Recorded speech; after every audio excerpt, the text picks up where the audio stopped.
के लिए मैं लिखता हूँ इनको, मैं खुद तो नहीं दे सकता हूँ, मैं इनको लिखता हूँ। नहीं सर, मतलब काम अगर लगाया काल को फिर मतलब तैयार होगा फिर गिरा देंगे सर। मैं इनको लिखता हूँ इंशाल्लाह। फर्स्ट रैंक के घर पर आपने लगातार, हमने देखा आपने पार्लियामेंट भी इस पे बहुत मुखर होकर बोला, लेकिन वजीर आला कह रहे हैं कि उन्हें इस बारे में नहीं पता थी। आप इसका जिम्मेवार किसे मानते हैं? तो ठीक है, यहाँ आके बैठे और पता करे कि कौन जिम्मेदार है, किसने तोड़फोड़ की। अगर उन्हें पता नहीं था, मैं समझ सकता हूँ उनको पता नहीं था, पर पता करने से किसने रोका है? वो अरफाज के घर पे आ सकते हैं, यहाँ पे बैठ सकते हैं, अपने कैबिनेट के साथ आके बैठ सकते हैं, ऑफिसर्स को बुलाए, जेडीओ की अथॉरिटी को बुलाए और पता करे कि ये किसने किया है। पता करने से तो किसी ने नहीं रोका है ना, हमें भी पता चले कि किसने किया। सर वादे तो किए गए लेकिन डिलीवर करने का इस वक्त अब टाइम है। मैंने अभी इन चीज़ों का जवाब दिया, डिलीवर करना चाहिए। बहुत टाइम गुजर चुका है, 1 साल से भी ज़्यादा वक्त गुजर चुका है।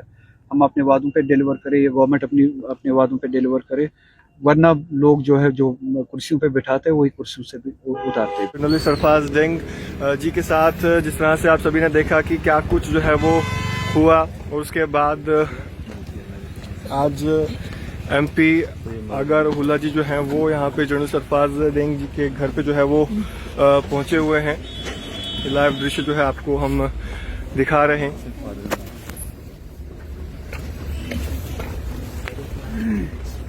जर्नलिस्ट अरफाज डेंग के फादर से जो है वो यहाँ पे बातचीत जो है वो यहाँ पे की जा रही है।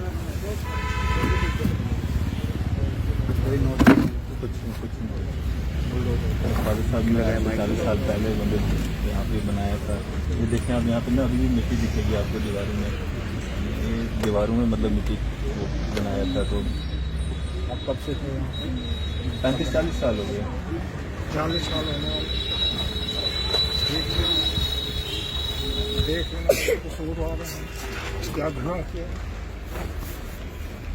आपका शुक्रिया सर, आपने हमारी आवाज़ मतलब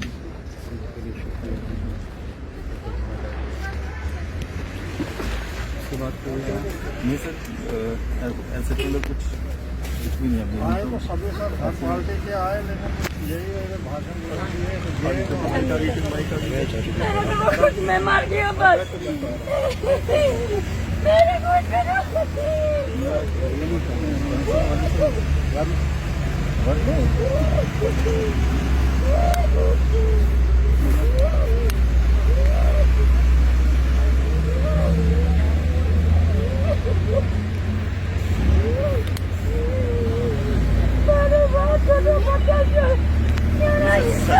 सजा मिली है, मतलब मैं काम कर रहा हूँ ऐसा जर्नलिस्ट, पर उसकी सजा मिली। 40 सालों में आज तक किसी ने हमें यहाँ पे तंग नहीं किया। सच्चाई की सजा है ये, और कुछ मतलब ये जो मतलब सच्चाई के हराना, मतलब जो करप्शन हो रहा था, गरीबों की आवाज़ जो उठा रहा था उसकी सजा, मतलब इससे पहले ही बड़ा कुछ किया इन्होंने। मतलब जो चंद लोग हैं काफ़ी कोशिश की मतलब इसको तोड़ने की, लेकिन मतलब इसने माना नहीं है। और मैंने भी यही गाइडेंस की कि सच्चाई को छोड़ो मत। चलो अगर कोई मतलब इंसान नहीं है, लेकिन अल्लाह उसने पैदा किया वो तो हमारा साथ देगा। तो चलो हम आपके शुक्रगुजार हैं, आपने वहाँ भी आवाज़ उठाई हमारे साथ। तो चलो ऐसे भी नहीं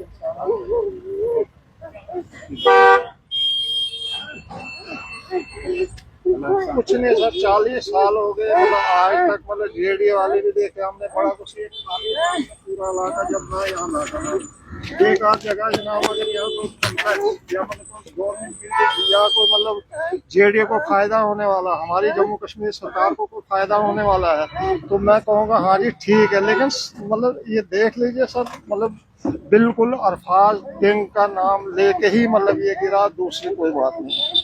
40 सालों से लेके अभी तक मतलब किसी ने तंग नहीं किया, ना कोई मतलब जेडी ने बोला, ना किसी ऑफिसर ने बोला, ना किसी ने नहीं बोला। तो आज अचानक मतलब 3-4 हादसे इससे पहले गिराने से पहले कोई आपसे मिलने आया था? नहीं सर, कोई भी नहीं। मतलब अब मैं तो दादा हूँ ना, मतलब मेरे छोटे छोटे बच्चे, वो बेटी है, पोती है मेरी, ये पोता है मेरा, एक और है, मतलब पोते हैं मेरे। मतलब मैं इनको छोड़ के जाता, अगर मुझे पता होता मैं निकल गया हुआ था, मैं उधर ही था लेने, वहाँ पुलिस चौकी के पास में। अब किसी ने मुझे बोला वहाँ आपके घर के बाहर पुलिस बड़ी है, तो कम से कम 50 होते, 100 होते, 200 होते, तो मतलब वो नीचे छन्नी रमा के चौक जो है वहाँ भी नाका और ये दोनों रोडें बंद हैं। ये 3 रोडें आती है, एक गली आती है महल्ले से, एक ऊपर से बेगमाल के पास बंद, कोई चिड़ी भी नहीं यहाँ मतलब फड़कती थी। तो जब मुझे फोन आया तो मैं फोन लगाता हूँ इसका, मैंने कहा बच्चे अभी घर में है, चलो उसको, वो पुलिस वालों ने छीन लिए हुए थे, फोन तोड़े हुए थे, तो बेल जाने लगे तो उठाता नहीं है। फिर मैंने किसी बाइक वाले को बोला, मेरी गाड़ी खराब थी, मैंने कहा यार, मैंने कहा भैया मुझे छोड़ के आओ, तो वो नीचे फिर ऐसे थी, वो लगाते हैं ना लाल वाले फटे, वो नहीं थे, पुलिस थी ऐसे, तो वो बाइक को भी नहीं छोड़ा। एक मतलब कोई स्कूटी वाले को नहीं छोड़े थे, वो स्कूटी वाला पहले ही निकला हुआ था, बीच में जब फंस गया तो उसने देखी यहाँ पुलिस ऊपर से लेके नीचे तक, तो वो फटाफट आया, यहीं से उसने फोन किया कहीं नीचे जाके, तो फोन किया अपने भाई को, बोला यार चाचू के घर के बाहर पुलिस पड़ी है। फिर मैंने कहा यार मुझे छोड़ के आओ, उसने बाइक पे लाया, उधर नीचे बाइक नहीं आने दी ऊपर, मैंने नहीं देखा सेकंड, ना पुलिस वालों को पूछा, ऐसे थे तो बीच में निकल के तो आया जी यार, वो रोड में था, वो मेरे ख्याल DSP था, मैंने उसी से पूछा, मैंने कहा जी पुलिस ऑफिसर कौन है, बोला मैं हूँ। तो मैंने कहा JDA का कौन है, बोला वो मैडम है।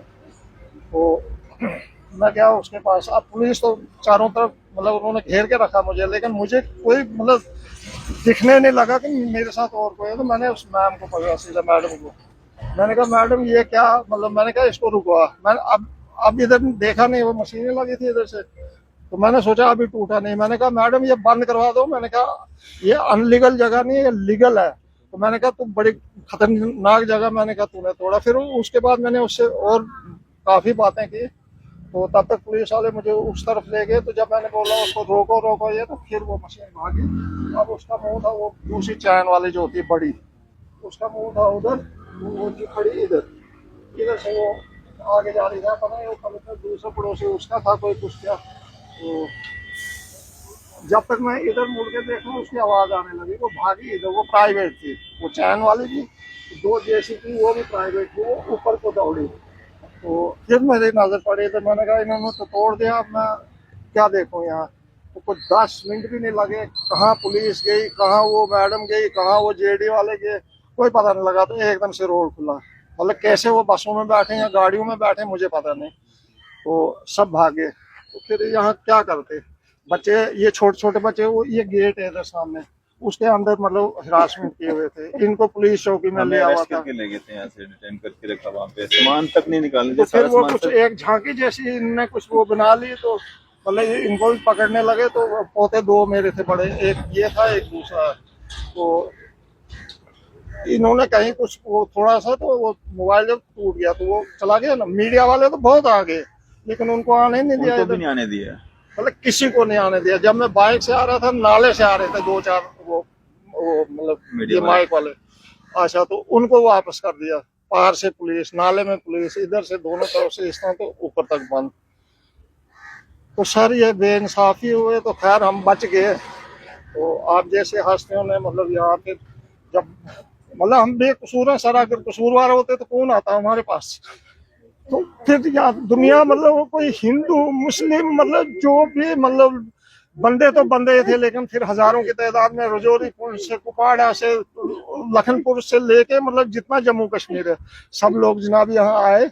लेकिन आए तो हम उनका शुक्रिया अदा करते हैं कि चलो आए से हम इसके काबिल थे, मतलब समझा लोगों ने कि हाँ जी बेकसूर है, सही काम करता, तब आए ना, मेरे लिए तो नहीं आए, मतलब आए इसके काम के लिए, काम देख के कि हाँ जी अच्छा आदमी सच्चाई को सामने लाता, गरीबों की आवाज उठाता। तो सर सवाल ये चीज आ जाता कि मतलब अभी तक हमारा कोई वो हुआ नहीं, किसी ने मतलब इंक्वायरी नहीं करवाई, क्यों टूटा, क्या बात हुई, मतलब इनका कसूर क्या था, या कोई लैंड खाली करवानी थी, या कोई मतलब क्या मसला था। तो अब ये है कि मतलब चंद लोगों ने मतलब ये उठाता, हाँ जी नशा क्यों बिकता, चिटा क्यों आता, युवाओं की जिंदगी क्यों खराब होती है, हमारी जम्मू कश्मीर के युवाओं को जिंदगी क्यों बर्बाद होती है, ये चीजें तो चंद लोगों को नहीं मतलब वो बर्दाश्त होता है। तो इसलिए टारगेट किया इसको कि अरफाज देंगे। एक मकान सर इससे पहले टूटा हमारा ऊपर, वो इसने पर्सनल लिया हुआ था, वहाँ भी 35-40 लाख रुपया जो वो बर्बाद पड़ा, वहाँ तो हमने अभी उठाया भी नहीं। तो ये मैंने लेवर शेवर लगाया, मैंने कहा चलो सामान निकालेंगे इन बच्चों के, बस्ते, जूते। उस दिन एक ही गया हुआ था स्कूल, ये भी नहीं गया था, तो वो लड़की भी नहीं गई थी, इनके वो जूते तक अंदर मतलब बस्ते, किताबें सब मतलब मलबे के नीचे। अब कुछ काल से निकालते हैं सर, तो वो काम का ही नहीं रहा है कुछ भी। और ये लेंटर मतलब ये झाड़ के दिया, हमने तोड़ा नहीं है। मतलब ये झाड़ा हुआ है, मतलब बाकी जगहों पे मतलब जाते हैं जैसे तोड़ दिया, लैंडर नीचे पड़ता है तो वो सावधानी होता है, यहाँ तो वो भी नहीं छोड़ा। तो सर हम बहुत शुक्रगुजार हैं आपके, आपने वहाँ भी आवाज उठाई, यहाँ भी तशरीफ ले आए।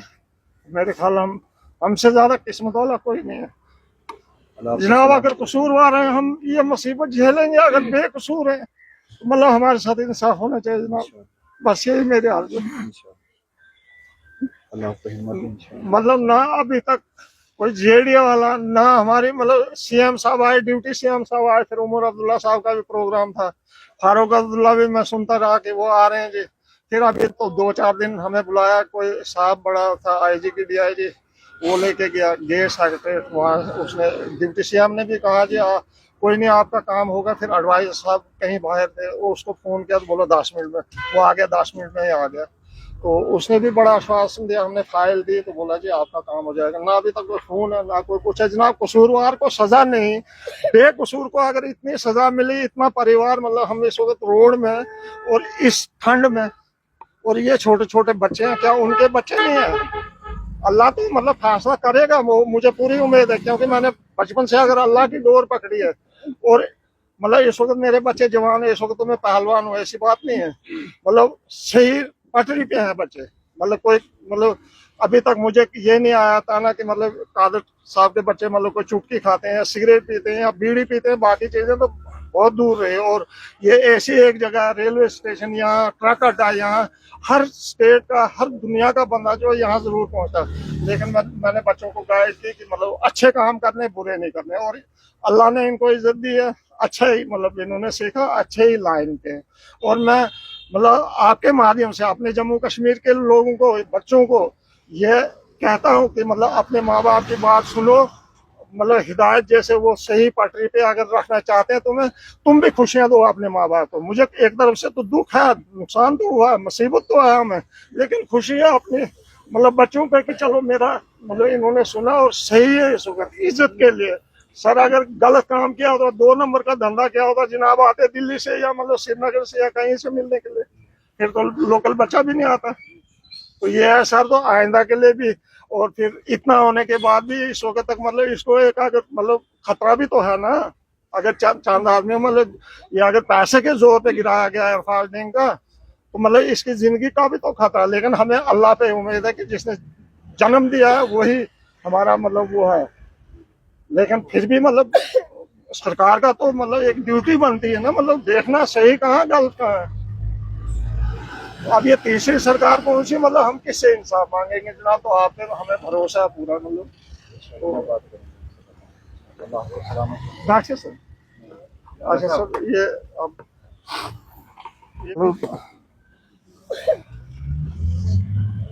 इतनी तो परमिशन आप भी दे सकते हैं कि हाँ जी काम।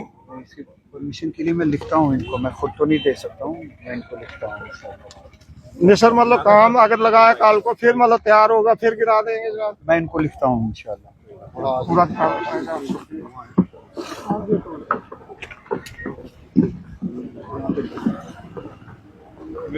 अब आपने यहाँ पर इस वक्त पहुंचे हैं अरफाज डैंग के घर पर। आपने लगातार, हमने देखा आपने पार्लियामेंट भी इस पर बहुत मुखर होकर बोला, लेकिन वजीर आला कह रहे हैं कि उन्हें इस बारे में नहीं पता थी। आप इसका जिम्मेवार किसे मानते हैं? तो ठीक है, यहाँ आके बैठे और पता करे कि कौन जिम्मेदार है, किसने तोड़फोड़ की। अगर वो उन्हें पता नहीं था, मैं समझ सकता हूँ उनको पता नहीं था, पर पता करने से किसने रोका है?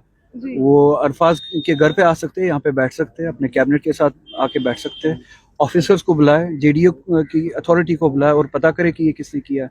पता करने से तो किसी ने नहीं रोका है ना, हमें भी पता चले कि किसने किया। सर वादे तो किए गए, लेकिन डिलीवर करने का इस वक्त अब टाइम है। मैंने अभी इन चीजों का जवाब दिया, डिलीवर करना चाहिए। बहुत टाइम गुजर चुका है, 1 साल से भी ज्यादा वक्त गुजर चुका है। हम अपने वादों पे डिलीवर करें, ये गवर्नमेंट अपने वादों पे डिलीवर करे, वरना लोग जो है जो कुर्सियों पे बिठाते हैं वही कुर्सियों से भी उतारते भी है। स्टूडेंट्स के साथ आप एहतजाज पे बैठने वाले थे, लेकिन नहीं बैठ पाए। स्टूडेंट्स का मुद्दा जो है काफी ज्यादा इस वक्त सुर्खियों में है, क्या कहेंगे? किस तरह अगर मैं नहीं बैठ पाया तो हमारे इलेक्टेड गवर्नमेंट को किसने रोका था उनके साथ बैठने से, उनके साथ बात करने से? ठीक है, अगर उनने काम किया है, वो कहते हैं कि एलजी के पास है, एलजी को इस अप्रूवल के लिए मजबूर करने के लिए वो स्टूडेंट्स के साथ क्यों नहीं बैठे? आज आप अरफाज डैंग के घर आए सर, कब इन्हें इंसाफ मिलेगा? मुंतजिर है, हर रोज यहाँ बेचारे बैठे रहते हैं कि कब सरकार मैं आएगी। आपके जरिए ही सवाल ये पूछ रहा हूँ हमारी गवर्नमेंट से कि अगर कुलदीप जी को ये एहसास हो सकता है और जो बेचारे जिनके पास खुद रिसोर्सेज ना हो, अगर वो सामने आके इनकी मदद के लिए आ सकते हैं, एक गवर्नमेंट जो हमने खुद चुनी है, उनको ये एहसास क्यों नहीं हो रहा? वो इतने रिसोर्सेज से अरफाज की मदद क्यों नहीं कर रहे, या इस तरह के लोगों की मदद क्यों नहीं कर रहे, और ये तोड़फोड़ रोकने के लिए सामने क्यों नहीं आ रहे? चाहे वो बुलडोज़र यहाँ जम्मू में अरफाज के घर पे चले या गांधरबल में चले या कहीं और चले, इसको रोकने के लिए वो कोशिश क्यों नहीं कर रहे? अगर साहब जम्मू कश्मीर सरकार के वजीर जावेद अहमद राना कहते हैं कि रोहिल्ला साहब नेशनल कॉन्फ्रेंस का हिस्सा है, लेकिन फिर भी वो दिल्ली के एजेंट बने और दिल्ली के इशारे पर चलते, इस पर आप क्या कहेंगे? तो उन्हें यही बताइए कि जब वो इलेक्शन लड़ रहे थे तो दिल्ली के इस बकौल उनके दिल्ली के इस एजेंट से मिन्नतें क्यों कर रहे थे कि उनके लिए वोट मांगे? मिन्नतें क्यों कर रहे थे इलेक्शन जीतने के बाद वो उन्हें मिनिस्टर बनवा दे? आज मिन्नतें क्यों कर रहे थे उनको वो वाला पोर्टफोलियो दिलवा दे जो वो चाहते थे? जब मैं कैंपेनिंग के लिए खुद नहीं जा पाया तो वो बकौल उनके इसी दिल्ली के एजेंट से ये मिन्नतें क्यों कर रहे थे कि मुझे अपना वीडियो बनवा के भेज दे ताकि लोग मुझे आपका वीडियो सुन के मुझे वोट दे दे? रोहिल्ला साहब की नाराजगी सरकार पे कहाँ पे, सरकार पे कहाँ पे? मैंने इस बारे में बात की है। Sir representation